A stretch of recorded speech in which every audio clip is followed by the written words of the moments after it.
DW Africa Link. In a pivotal gathering that could shape the future of an entire region, West African leaders wrapped up two major summits in Abuja, an inaugural economic summit, and the 67th ordinary session of ECOWAS. From the agency to activate a regional standby force against growing insecurity to calls for deeper economic integration and intra-African trade, the stakes were high. As President Bola Ahmed Tinubu bowed out after a 2-year tenure as ECOWAS chair, the message was clear. West Africa must unite not just in security, but in shared prosperity. That's what's coming up. Stay tuned. My name is Josey Mahachi. Welcome to Africa Link, the podcast that connects you to the stories that matter from Africa.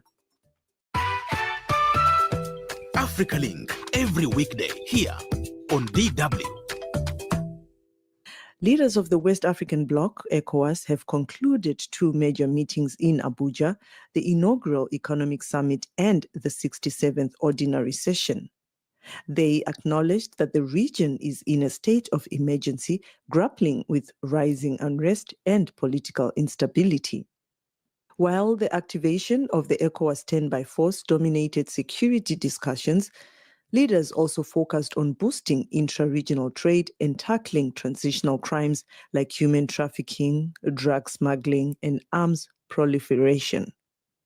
Outgoing ECOWAS chair, President Bola Ahmed Tinubu, handed over to Sierra Leone's President Julius Maada Bio, who emphasized the importance of youth and women's economic empowerment and the urgent need to curb brain drain.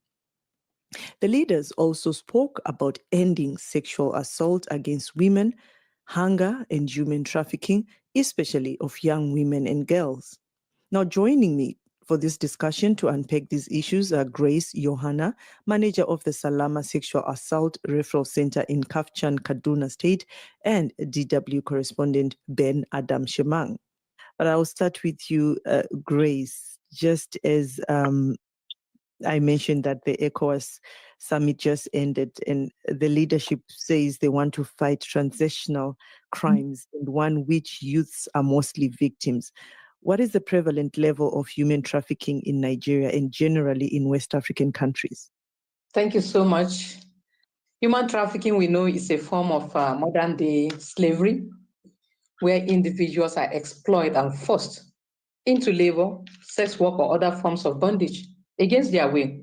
Now, the prevalence is so high, a little.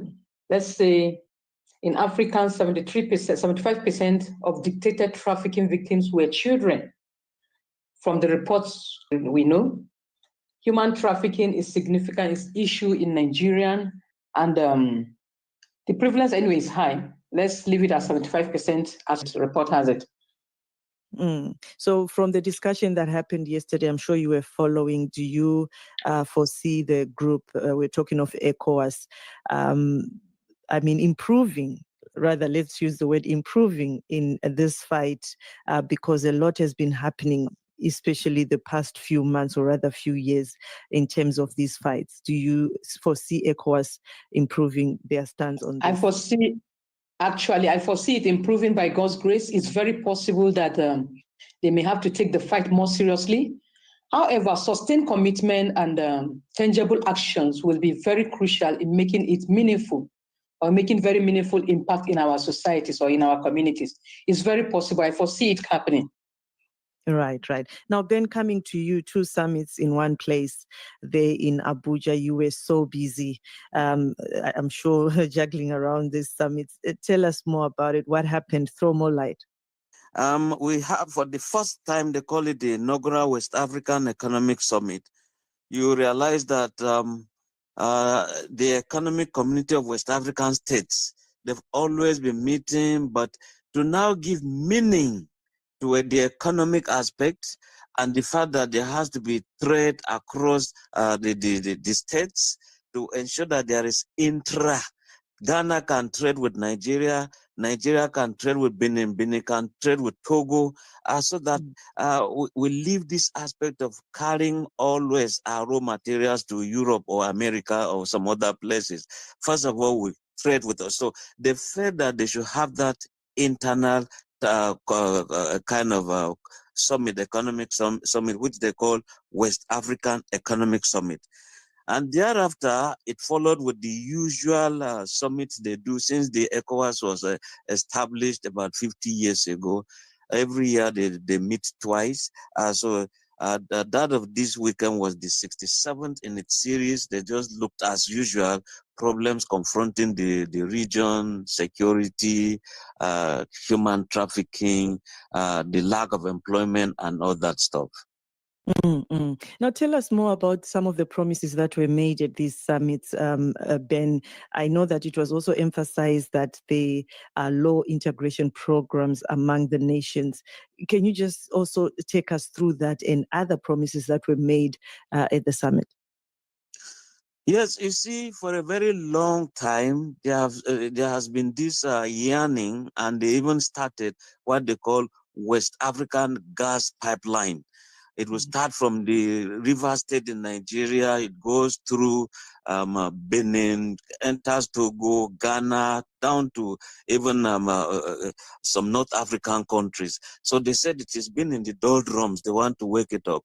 They also want to have what they call West African power pool. In other words, there has to be a pool where electricity can be generated, you supply within the West African region. So these two has been in the doldrum. So again, they have what is called the West African coastline. It's an expressway, highway from Lagos up to Abuja, so that trade can easily be done within the West African region to ensure there is that cooperation, that integration. Because of this insecurity that is plaguing West Africa, now there was the summit where they said there has to be a West African standby force that can always intervene in situations where there are breakdowns of law and order. But of course, even Tinubu, as he was stepping down, really lamented that it was not taken off at all. And so he said there has to be a way that this will take off to ensure that West Africa is secured, apart from also blocking inroads, that West Africa should not be transit camp for drugs. There shouldn't be a place for trafficking of human beings. Shouldn't be a place for trafficking of arms and all that stuff. So they are promising to give it a fight. Right. Now, Grace, as you just heard here, Ben touching on some of the issues that were discussed at the summit, insecurity. I mean, it still tops, it's still top on the agenda.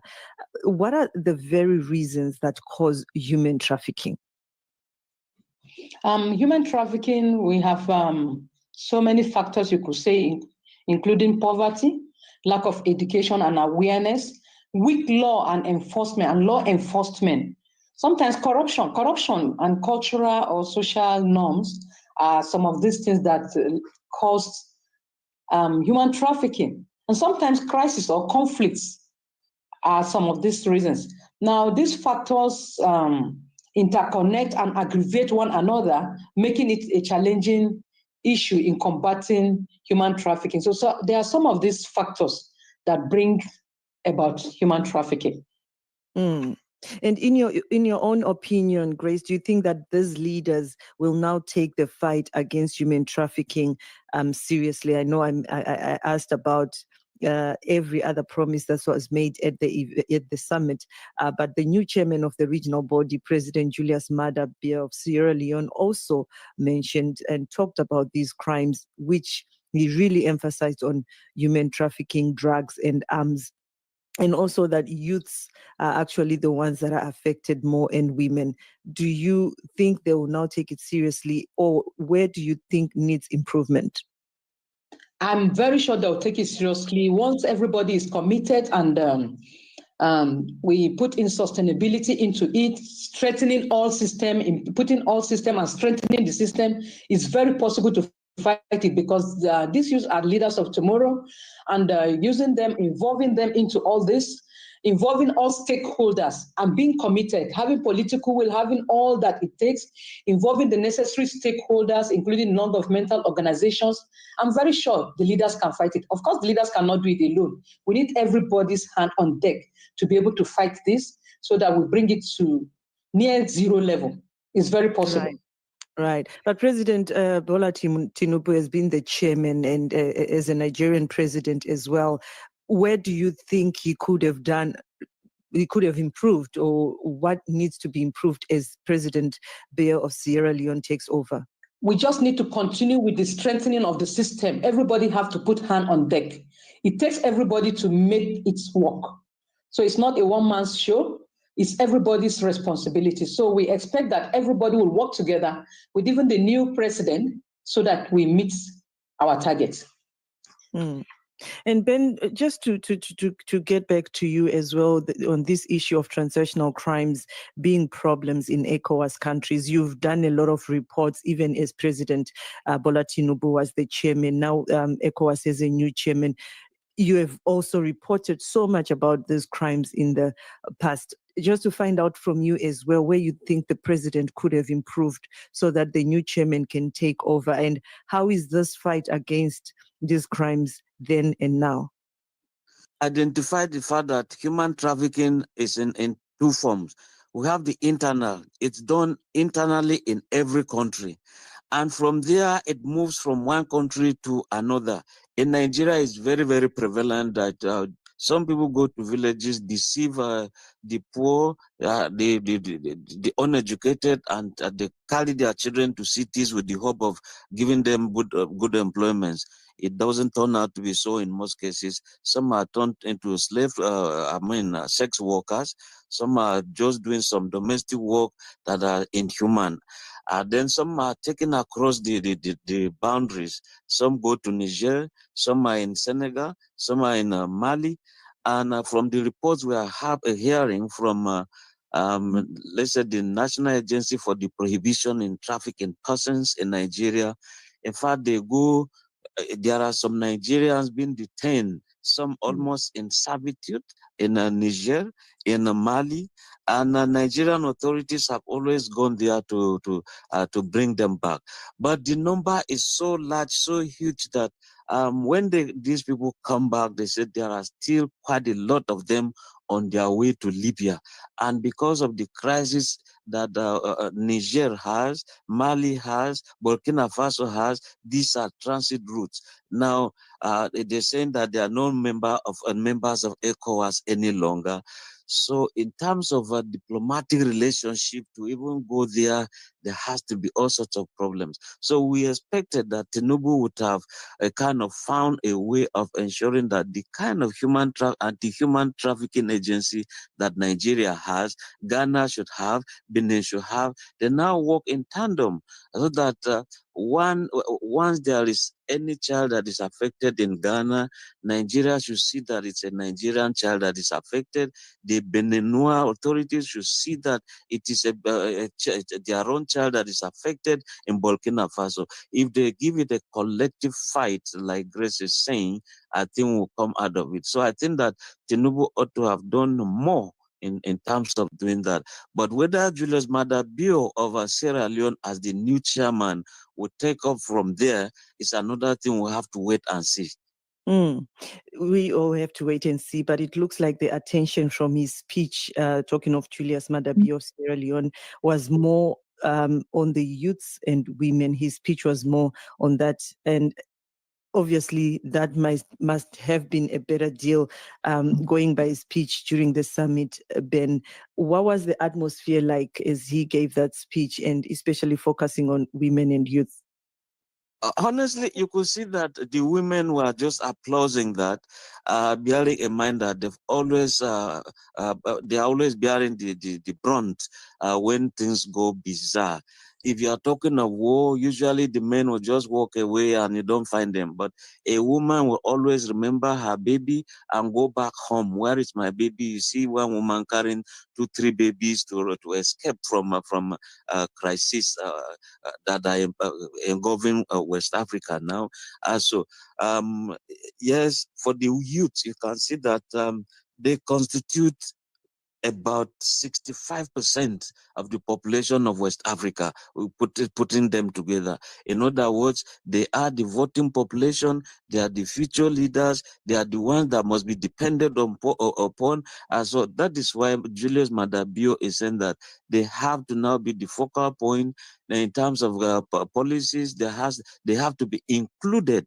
Not that the women will not be given loans, they are not qualified because there are some traditional laws or practices that inhibit them, so they want to them have, in fact, the Director General of the World Trade Organization, talking of Professor Ngozi Iweala, she was there to give impetus to this, and she said, look, time has come that everybody will have to play a role to ensure that West Africa is actually being developed.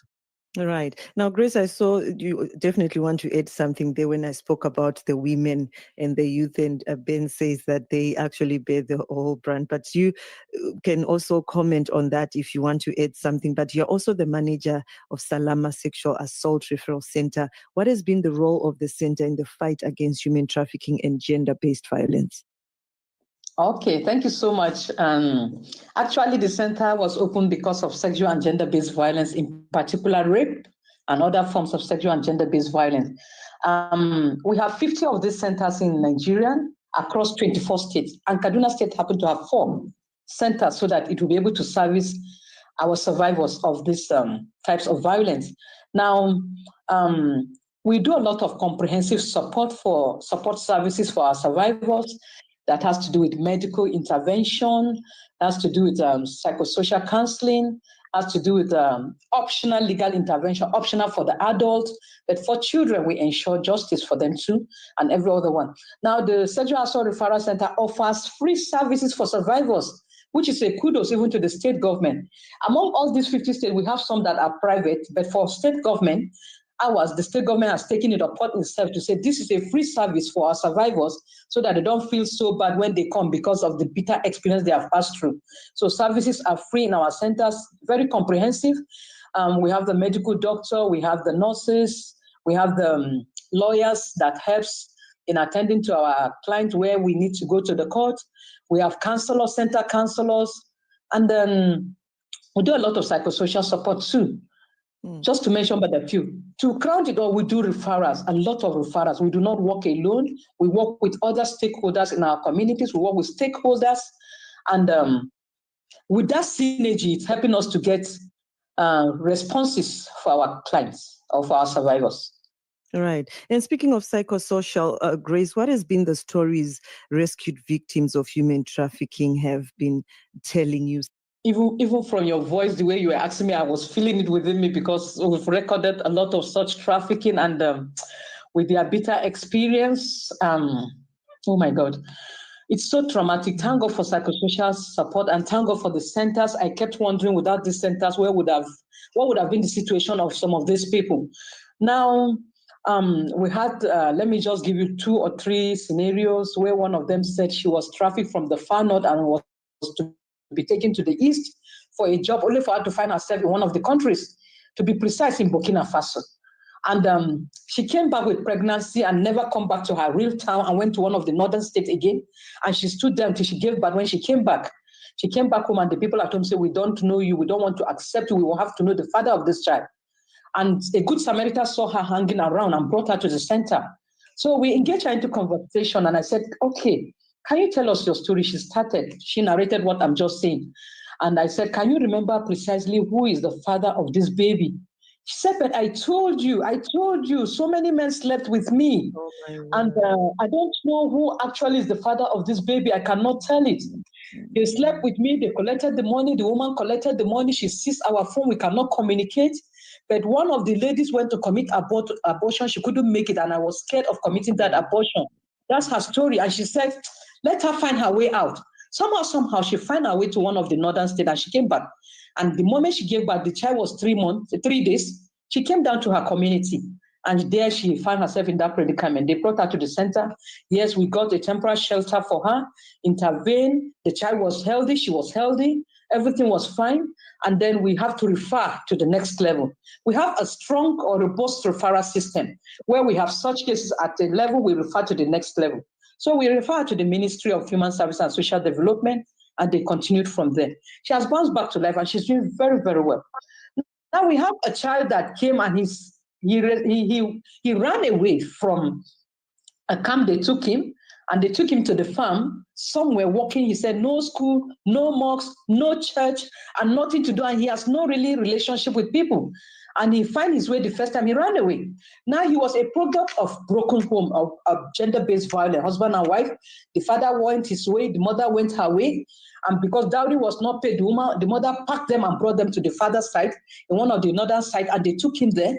And from there, he ran away looking for safety. He wants to go back to school. Now, this case was brought again, we refined through the security agency. They invited I think they were able to get the trafficker. Before we know, I think they referred the case and the case is ongoing. I think he has been reunited to his father's side too.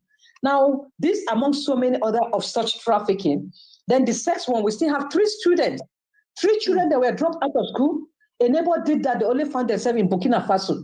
Thank God for the synergy we have on ground with these law enforcement agencies. And they got the order and they quickly went and the children were returned back to their communities and reunited to their family. These things are ongoing in the name of, oh, help me. And because of poverty, somebody thought, oh, it's a genuine person coming their way, only for them to find themselves in a different place. So some of these stories, among so many, so touching and so traumatic. Thank God for psychosocial support and intervention. Most of them has gone back to life. Some have gone back to school, and some of them are still struggling to survive it. That's what I can just mention for now. Yeah, and it's just speaking of awareness as well, Grace, I think we've seen there's a man from Nigeria who uses social media platforms also to bring this awareness. I remember us seeing, I think an airplane, Airpeace actually went to Abuja, rather Côte d'Ivoire, to bring some young girls back to Nigeria. Some of them were pregnant, as you're saying. So just also to find out what other forms of awareness you are using in terms of ensuring that these young girls, if they find themselves in this predicament, how they can easily reach you. I mean, social media right now could be the easiest, right? But I don't know about your organization, how best you do it. We do a lot of awareness creations. We go to communities, we do radio programs, we have flyers, like the SAC Center have a global way of announcing. We have our hotlines. I told you we have 50 SAC centers in Nigeria, and we have a center where we meet. We go for annual meetings and we come down and step down. Besides that, we do a lot of awareness. The state government is not left behind, very serious on this. And that's why we even have the SAC centers, and each of the SAC centers are mandated to go for awareness creation so that our people will know what is happening. And people are encouraged to speak up, don't keep quiet. When you see something, say something and do something. And that's where the early warning signs comes up, so that intervention can come quickly. And then we make sure that these survivors don't find themselves as victims, and they fight it and they come out of it. So some of them, sometimes even when their phones are seized and they can't communicate, they find a way of speaking. Like one of the experience we have recently, one of them said her phone was seized when she just arrived there. But somehow she was able to call her mother in the midnight. And the mother got the call in the midnight. The mother switched into action and came to the SAC center, and we involved the law enforcement agency. As I speak with you, the child was returned back to Nigeria from Burkina Faso. So we still look forward to maybe other children that are there, and let's see how they come. So awareness is ongoing. We go to churches, we go to gatherings. Sometimes we use public address system. We do rallies, especially 16 days of activism. We use 16 days of activism to speak to people so that everybody be part of this fight. It's not only on human trafficking, general gender-based violence. Thank you. Thank you. Grace Yohanna, manager of the Salama Sexual Assault Referral Center in Kafchan, Kaduna State, and DW correspondent in Abuja, Ben Adam Shemang, many thanks for joining us. That's it for this edition of Africa Link. Remember, you are not just a listener, but a crucial part of our community, and your engagement is crucial in shaping the direction of our discussions. We value your insights and encourage you to share your thoughts with us. Remember, you can find all of the Africa Link podcast episodes on Spotify and Apple, or wherever you get your podcasts from. This episode was co-produced and edited by Isaac Mugabi. My name is Josey Mahachi. Thanks for listening. Until the next one, it's bye for now.